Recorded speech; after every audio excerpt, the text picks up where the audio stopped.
വിനോദസഞ്ചാരത്തിനും ബിസിനസ്സിനുമായി മെക്സിക്കോയിലേക്ക് യാത്ര തിരിക്കാൻ പ്ലാൻ ചെയ്യുന്നവരാണോ നിങ്ങൾ?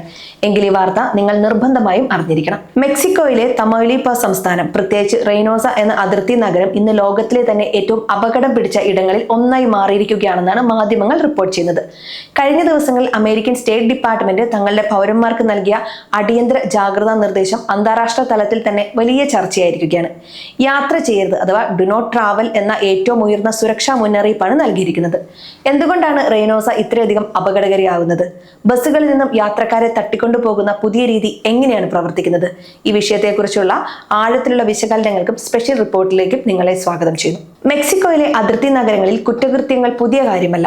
എന്നാൽ ഇപ്പോൾ സ്ഥിതിഗതികൾ കൈവിട്ടു പോയിരിക്കുകയാണ്. റെയ്നോസയിൽ നിന്ന് പുറപ്പെടുന്ന അന്തർ സംസ്ഥാന ബസ്സുകൾ കേന്ദ്രീകരിച്ച് വൻതോതിലുള്ള തട്ടിക്കൊണ്ടുപോകലുകളാണ് റിപ്പോർട്ട് ചെയ്യപ്പെടുന്നത്. കേവലം ഒരു ക്രമസമാധാന പ്രശ്നം മാത്രമല്ല ഇത്, മറിച്ച് വളരെ ആസൂത്രിതമായി ക്രിമിനൽ സംഘങ്ങൾ നടത്തുന്ന ഓപ്പറേഷനുകളാണെന്നാണ് മാധ്യമങ്ങൾ പറയുന്നത്. US കോൺസുലേറ്റ് നൽകുന്ന വിവരം അനുസരിച്ച് റെയ്നോസയിൽ നിന്നും പുറപ്പെടുന്ന ബസ്സുകൾ തടഞ്ഞു നിർത്തി യാത്രക്കാരെ ബലം പ്രയോഗിച്ചാണ് തട്ടിക്കൊണ്ടുപോകുന്നത്. ഇതിൽ പ്രധാനമായി ലക്ഷ്യം വെക്കുന്നത് അമേരിക്കൻ പൗരന്മാരെയും അമേരിക്കയിൽ സ്ഥിരതാമസമാക്കിയവരെയുമാണ്. ഇവരെ ബന്ദികളാക്കി ആയിരക്കണക്കിന് ഡോളറാണ് മോചനദ്രവ്യമായി ക്രിമിനലുകൾ ആവശ്യപ്പെടുന്നത്. ഭയപ്പെടുത്തുന്ന വസ്തുത എന്താണെന്ന് പറഞ്ഞാൽ ഈ തട്ടിക്കൊണ്ടുപോകലുകൾ പലപ്പോഴും പട്ടാപ്പകൽ ജനമധ്യത്തിലാണ് നടക്കുന്നത് എന്നതാണ്. എങ്ങനെയാണ് ഈ സംഘങ്ങൾ ഇത്ര കൃത്യമായി ഇരകളെ കണ്ടെത്തുന്നത്? ഇവിടെയാണ് മെക്സിക്കൻ ഡ്രഗ് കാർട്ടലുകളുടെയും പ്രാദേശിക ഗുണ്ടാ സംഘങ്ങളുടെയും പങ്കിലേക്ക് വിരൽ ചൂണ്ടപ്പെടുന്നത്. റെയ്നോസയിലെ ബസ് സ്റ്റേഷനുകളും അതിർത്തി കടക്കുന്ന പോയിന്റുകളിലും ഇവരുടെ ചാരന്മാരുണ്ട്. US പാസ്പോർട്ടോ അല്ലെങ്കിൽ US-ഉമായി ബന്ധമുണ്ടെന്ന് തോന്നിപ്പിക്കുന്ന രേഖകളോ ഉള്ളവരെ ഇവർ നേരത്തെ തന്നെ നോക്കിവെക്കുന്നു.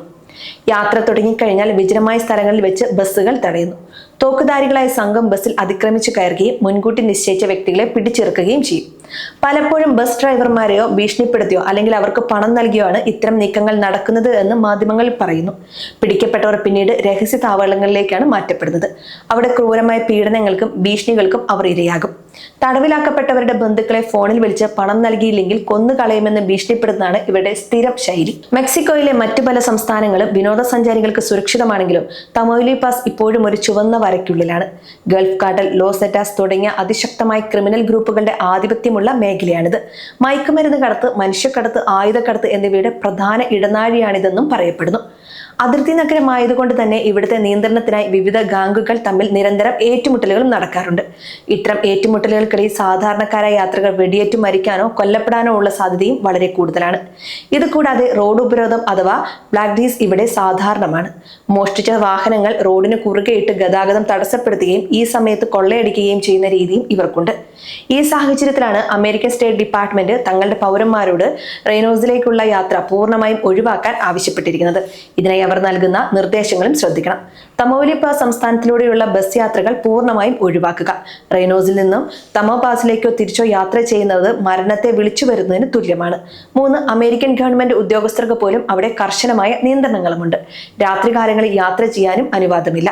യാത്ര അനിവാര്യമാണെങ്കിൽ ആംഡ് വെഹിക്കിൾ ഉപയോഗിക്കാനാണ് നിർദ്ദേശിക്കുന്നത്.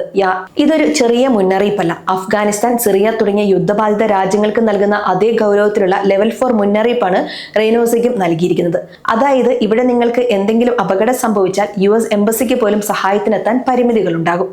നിങ്ങൾ അറിഞ്ഞോ അറിയാതെയോ മെക്സിക്കോയുടെ അതിർത്തി പ്രദേശങ്ങളിൽ എത്തിപ്പെട്ടാൽ സ്വീകരിക്കേണ്ട മുൻകരുതലുകൾ എന്തൊക്കെയാണെന്നാണ് ഇനി പറയാൻ പോകുന്നത്. ആദ്യമായി, പകൽ വെളിച്ചത്തിൽ മാത്രം യാത്ര ചെയ്യുക. രാത്രികാലങ്ങൾ ക്രിമിനലുകളുടെ സമയമാണ്. രണ്ടാമതായി, ലോക്കൽ മീഡിയകളും വാർത്തകളും നിരന്തരം ശ്രദ്ധിക്കുക. എവിടെയെങ്കിലും റോഡ് ഉപരോധമോ ഷൂട്ടൌട്ടോ നടക്കുന്നുണ്ടെന്ന് മുൻകൂട്ടി അറിയാൻ ഇത് സഹായിക്കും. മൂന്നാമതായി, നിങ്ങളുടെ ലൊക്കേഷൻ വിവരങ്ങൾ അടുത്ത ബന്ധുക്കൾക്കോ സുഹൃത്തുക്കൾക്കോ കൈമാറുക. നാലാമതായി, പുറത്തിറങ്ങുമ്പോൾ വില കൂടിയ ആഭരണങ്ങളോ വാച്ചുകളോ ഉപയോഗിക്കാതിരിക്കുക. നിങ്ങളൊരു ടൂറിസ്റ്റ് ആണെന്നോ അല്ലെങ്കിൽ ഒരു പണക്കാരനാണെന്നോ ഉള്ള തോന്നൽ ആർക്കും നൽകരുത്. ലോ പ്രൊഫൈൽ സൂക്ഷിക്കുക എന്നതാണ് ഏറ്റവും വലിയ സുരക്ഷ. മെക്സിക്കൻ പോലീസ് സംവിധാനങ്ങൾ പലപ്പോഴും ഈ ക്രിമിനൽ സംഘങ്ങളെ നേരിടാൻ അപര്യാപ്തമാണ്. ചില സന്ദർഭങ്ങളിൽ പ്രാദേശിക പോലീസുകാർ പോലും ഇത്തരം സംഘങ്ങളുമായി കൈകോർക്കുന്നുണ്ട് എന്ന ആക്ഷേപവും ഉയരുന്നുണ്ട്. അതുകൊണ്ട് തന്നെ സ്വന്തം സുരക്ഷ സ്വന്തം ഉത്തരവാദിത്തമാണെന്ന് തിരിച്ചറിയണം. മെക്സിക്കോ ഒരു മനോഹരമായ ഇടമാണ്. കാൻകൂണും മെക്സിക്കോ സിറ്റിയും ഒക്കെ വിനോദസഞ്ചാരികളുടെ പറുദീസയാണ്. എന്നാൽ നാണയത്തിന്റെ മറുപുറം പോലെ റെയ്നോസയെ പോലുള്ള നഗരങ്ങൾ ഭീതിയുടെ നിഴലിലുമാണ്. US സ്റ്റേറ്റ് ഡിപ്പാർട്ട്മെന്റ് നൽകിയ ഈ മുന്നറിയിപ്പ് വെറും കടലാസും രേഖ മാത്രമല്ല, മറിച്ച് നൂറുകണക്കിന് ആളുകളുടെ തിരോധാനവും കണ്ണീരും കലർന്ന ഒരു യാഥാർത്ഥ്യമാണെന്ന് തിരിച്ചറിയണം. യാത്രകൾ എപ്പോഴും സന്തോഷത്തിന് വേണ്ടിയാകണം. അതൊരു ദുരന്തത്തിൽ അവസാനിക്കാതിരിക്കാൻ ജാഗ്രത പാലിക്കുക. റെയ്നോസ വഴിയുള്ള യാത്രകൾ ഇപ്പോൾ ഒഴിവാക്കുക. സുരക്ഷിതമായ മറ്റു വഴികൾ തേടുക. ഈ വിവരം നിങ്ങളുടെ ബന്ധുക്കളിലേക്കും സുഹൃത്തുക്കളിലേക്കും എത്തിക്കാൻ മാക്സിമം ശ്രമിക്കുക.